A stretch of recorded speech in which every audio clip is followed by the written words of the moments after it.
And yet at the end of his life, he lost his freedom, he was separated from his family, and he wasn't even given the dignity you would expect of someone who served. He was returned in a cardboard box wearing a blue hospital gown. Okay, I am Jennifer Sayeda, and today I am speaking with Poppy Hilgren about her father, Lester Moore, a veteran and a self-made man, and someone whose final years raised serious questions about what happens when control is taken away.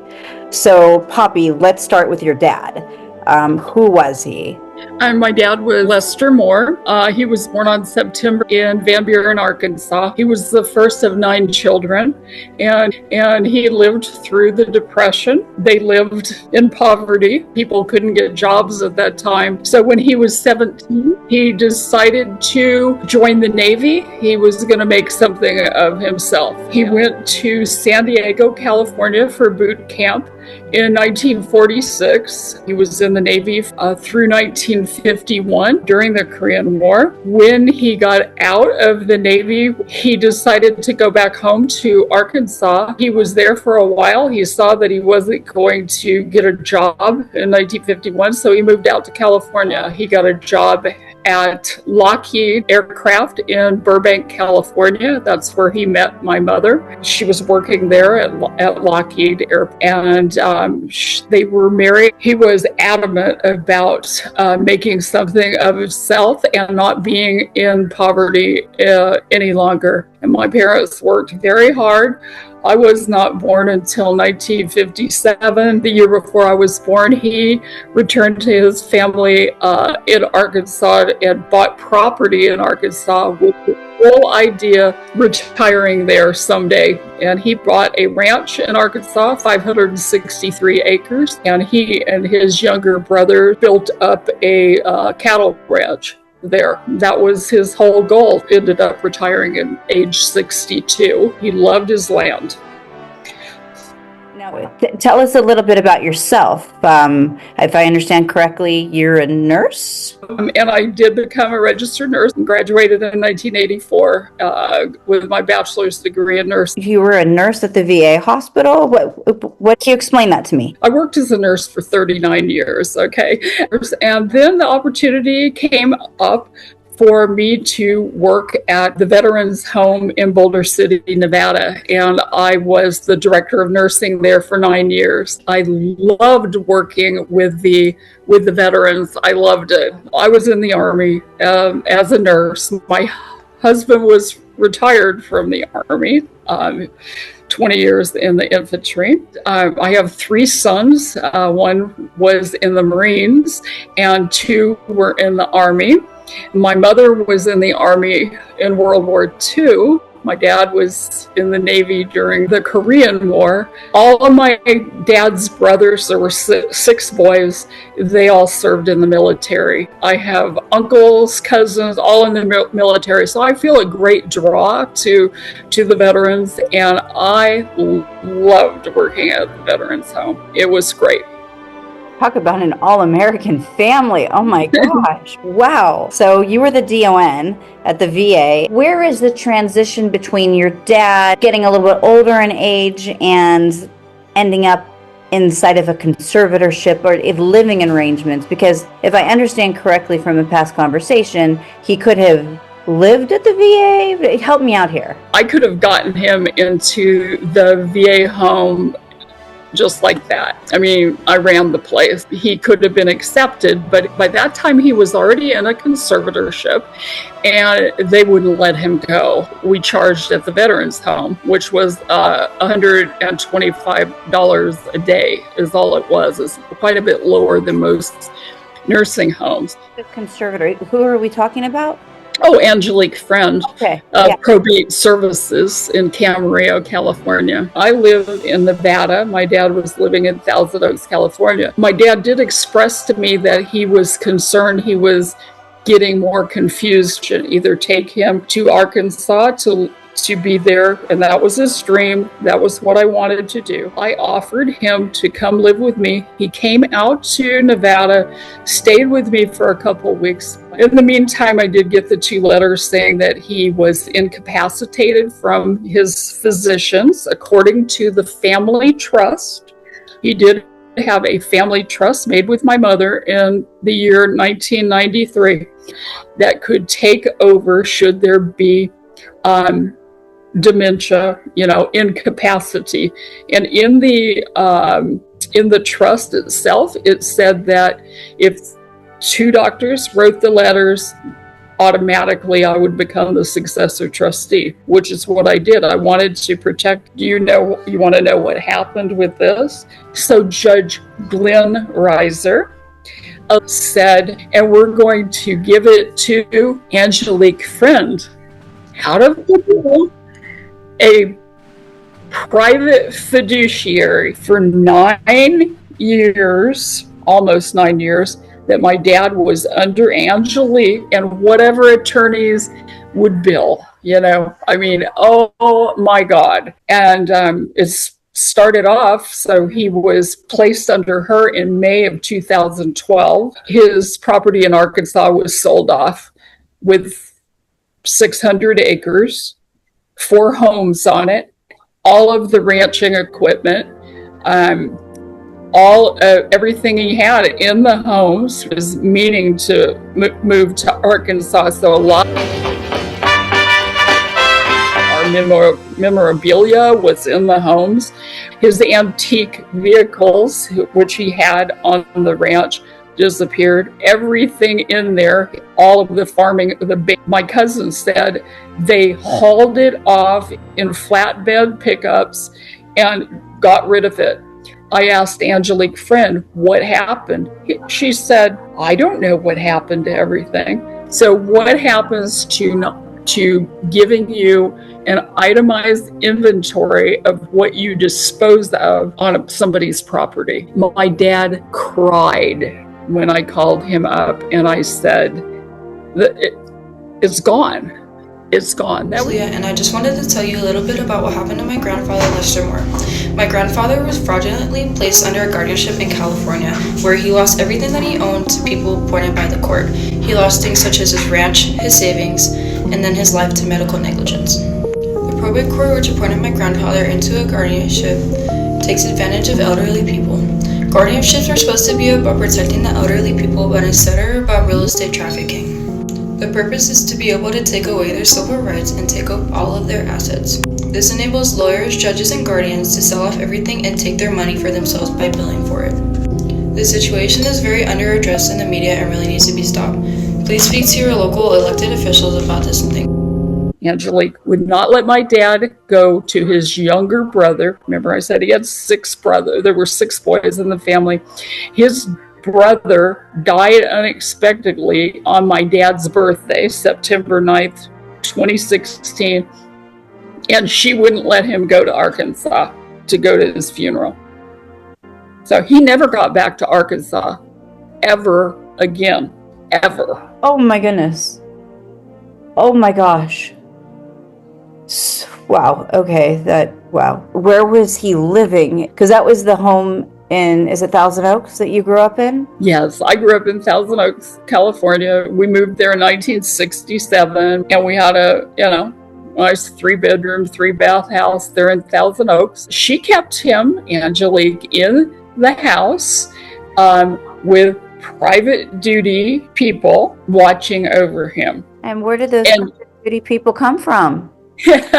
Her dear husband, David Escabillas, nursing care home company, she was using that. He was living in his house. They were paying over $20,000 a month for somebody to be in there. Angelique always said, oh, your dad wants to be in his home. He doesn't want to go to Arkansas.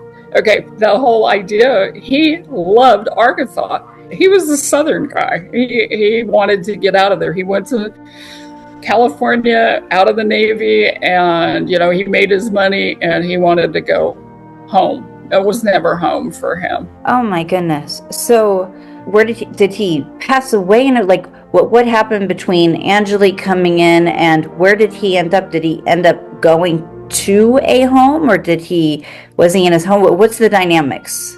Oh, this is even more interesting. I talk about this and it just pisses me off. I got notification that they were going to sell his home in Thousand Oaks, that he was running out of money, and they needed to sell the house. And so we objected to the sale, and they said no. And they said, well, we've got a cash offer for the house. And I went down there to see my dad.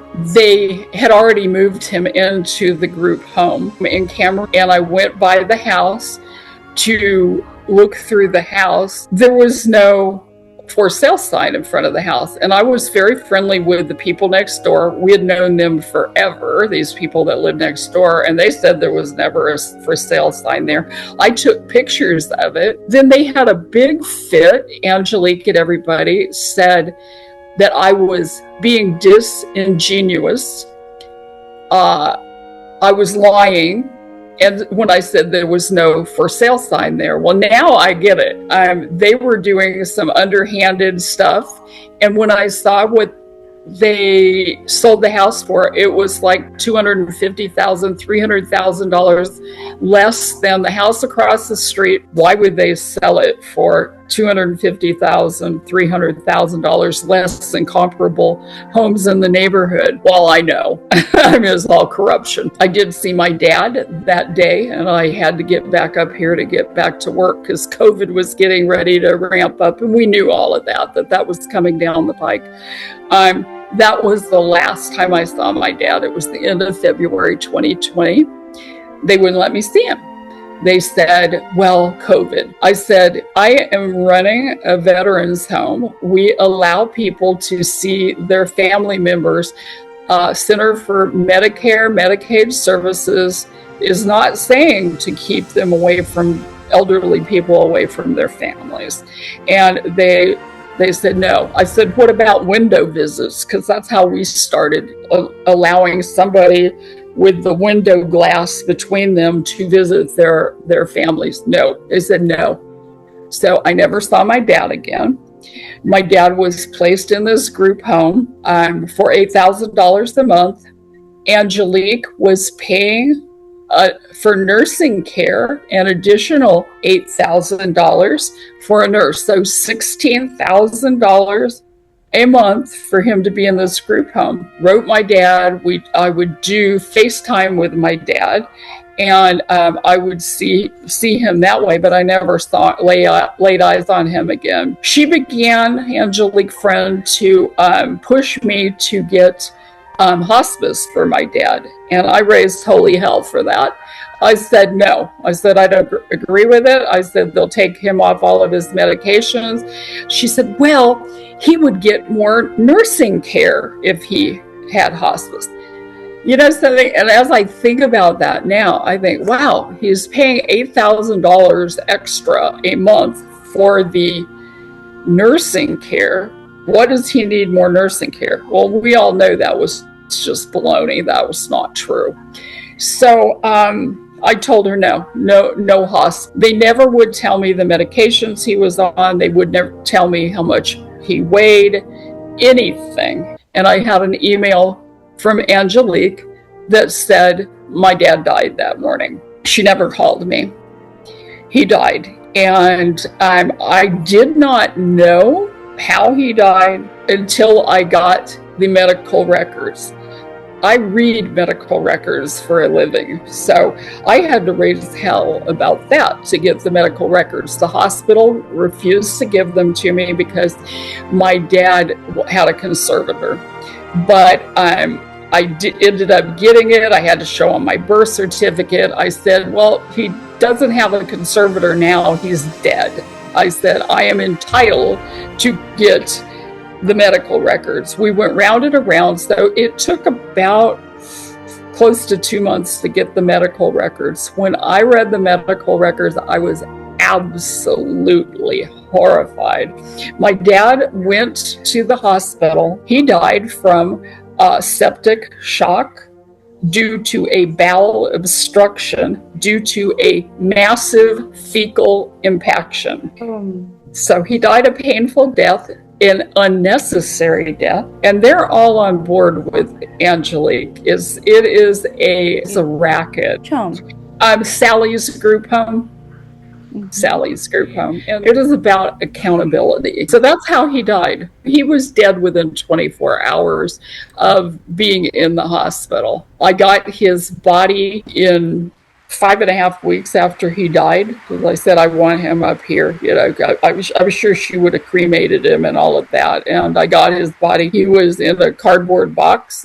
You've seen the pictures of him in the cardboard box. And he was kept on ice for 5.5 weeks. And can I just add in a blue hospital gown? And a bag with his belongings in it, let's see. And there was one glove in it, and that was it. It was insane. It was, he was in a hospital gown. He looked horrible, the only heir. And other than the few items I got out of his home, everything was thrown out. I think I mentioned that I never saw his wedding ring again, and I never got an answer from Angelique on that wedding ring. Even my attorney had asked for it. Nothing. It disappeared. So my dad, he used to get, when he had stuff wrong with his teeth, he had gold teeth, gold cap teeth in there. I have to wonder what happened to his gold teeth. I have no doubt that these people will take every damn thing. They take away their money, they take away their autonomy, they take away their families, they take away what their life planning is, they take away their property, they take away everything.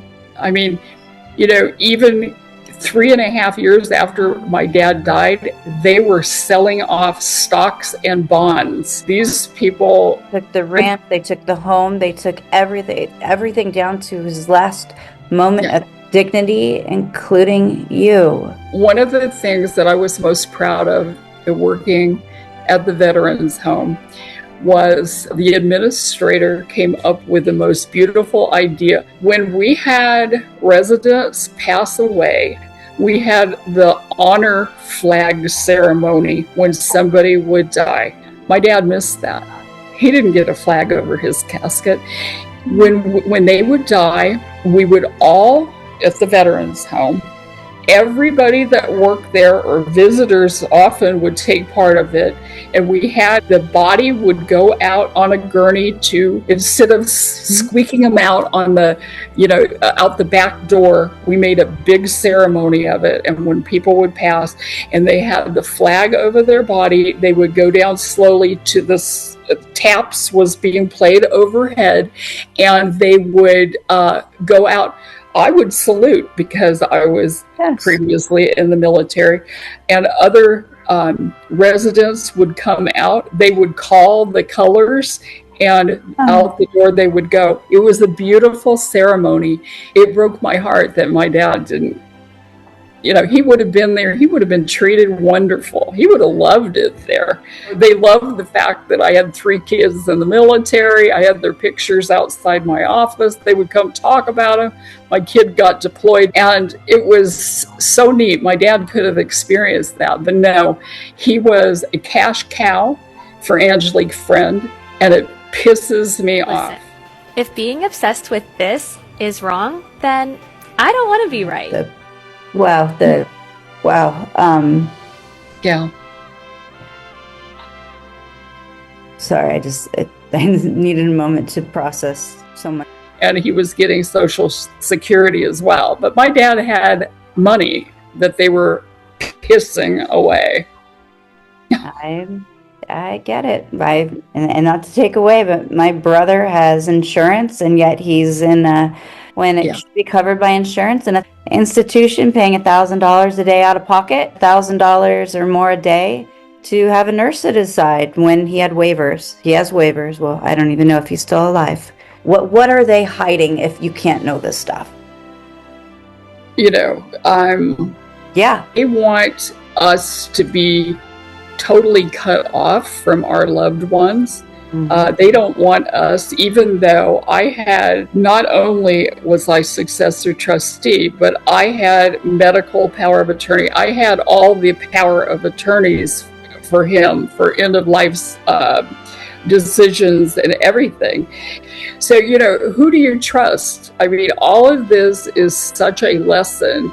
I've often said, God, if I only knew then what I know now, I would have never to the probate court. I mean, it was unnecessary. That's the whole idea. If you read trusts, the trusts are clearly written to avoid probate court, to avoid guardianship. There was another gentleman I spoke with named Dwayne Ferrant, and his mother was taken from the system, and he was not given any updates, and he too he would not have known that his mother had passed away if he hadn't actually called the home that Listen, if being obsessed with this is wrong, then I don't want to be right. Becoming a ward of the county seems to be actually an award for the county, like a prize. The one point I would like to get is that transparency and accountability doesn't happen on its own. It only happens when people start paying attention. And I pray to God that we're finally getting people to pay attention to what is going on. And I've met people like you, and you're living this in real time. My dad's been gone for 5 years now. It still affects me and my family, but he's gone. You're living it currently, and it's so inexcusable that they stepped in the way they did with you and your brother. And Josh can still be saved. And where's the person's best interest? Where's their quality of life, which is what they would have wanted considering their extraordinary circumstances? They have their goal on one thing, and that's let's get more money. I see key elements, which are across the board. The families are removed. The control is transferred within the system to all these CMK players. Assets are sold. Nobody is getting a say about it. Like when things heir to a family, there's heirlooms. You're not even getting those. Yeah, they want to spend it all. They want to grab it all. They want to bill it all, before the person dies. They hide their money all kinds of places. They're not very good at hiding it. They think they're so great, but it's somehow so easy to find it if you just look a little. But they don't realize that we are on a mission, and that they're not all that smart. So I guess as we round this out, so what do you want other families to understand, especially those that are trying to advocate for their loved ones? What would you say? What kind of advice? Nobody's safe, and trust can be broken. I mean, I have reread my dad's trust. Clearly, none of this should have happened. It's in the document. So the lawyers making these things, it's a money-making scheme to get people to sign up for trust. And then keep in mind, they're out there. They know what you have. I would never have confidence in a trust. That'd be nice, but no. They do what they please because they've gotten away with it. And I look at your case with your father being part of America and how it was built. And my gosh, your whole family. And I'll never just really get past that he fought for our freedom and to give us a voice, and his freedom and his voice was taken away. And that's not all the way to being put in a cardboard box in a blue hospital gown, which is what this world, you can't make that up. My advice for anybody is never, never, never give up. You keep plugging away. If you give up, they win. Thank you. I appreciate you. No, I appreciate you. That's how Kathy Hilton throws a party. So proud. Some days, this entrepreneur enjoys a taste of glamour by, say, hanging out with the likes of Kim K and posting it on Facebook, or maybe in matching sleepwear beside Kathy Hilton. Other days, Angelique Friend is earning a living in a less glamorous place, the Ventura County Probate Court, as a conservator appointed by a judge to manage senior citizens' finances and lives. And I found out that she paid her husband's company millions for services from her clients' estates, all with the court's approval. Here's how court records show. Friend is a court-appointed conservator. That's one check. She hired her husband as her attorney, paid for by the clients. That's another check. And the husband owns an in-home healthcare company that she used for her elderly clients. All told, court records show Friend and her husband sent more than $3 million to companies they own from 2019 to 2025. For her part, Friend said she did everything ethically and all the payments were approved by the court. Her husband declined to comment on it, and the judge overseeing all of this, he didn't want to talk to me either. But after I started asking around, he got transferred from his post. Come back soon for all of the tea and a full story time on this investigation.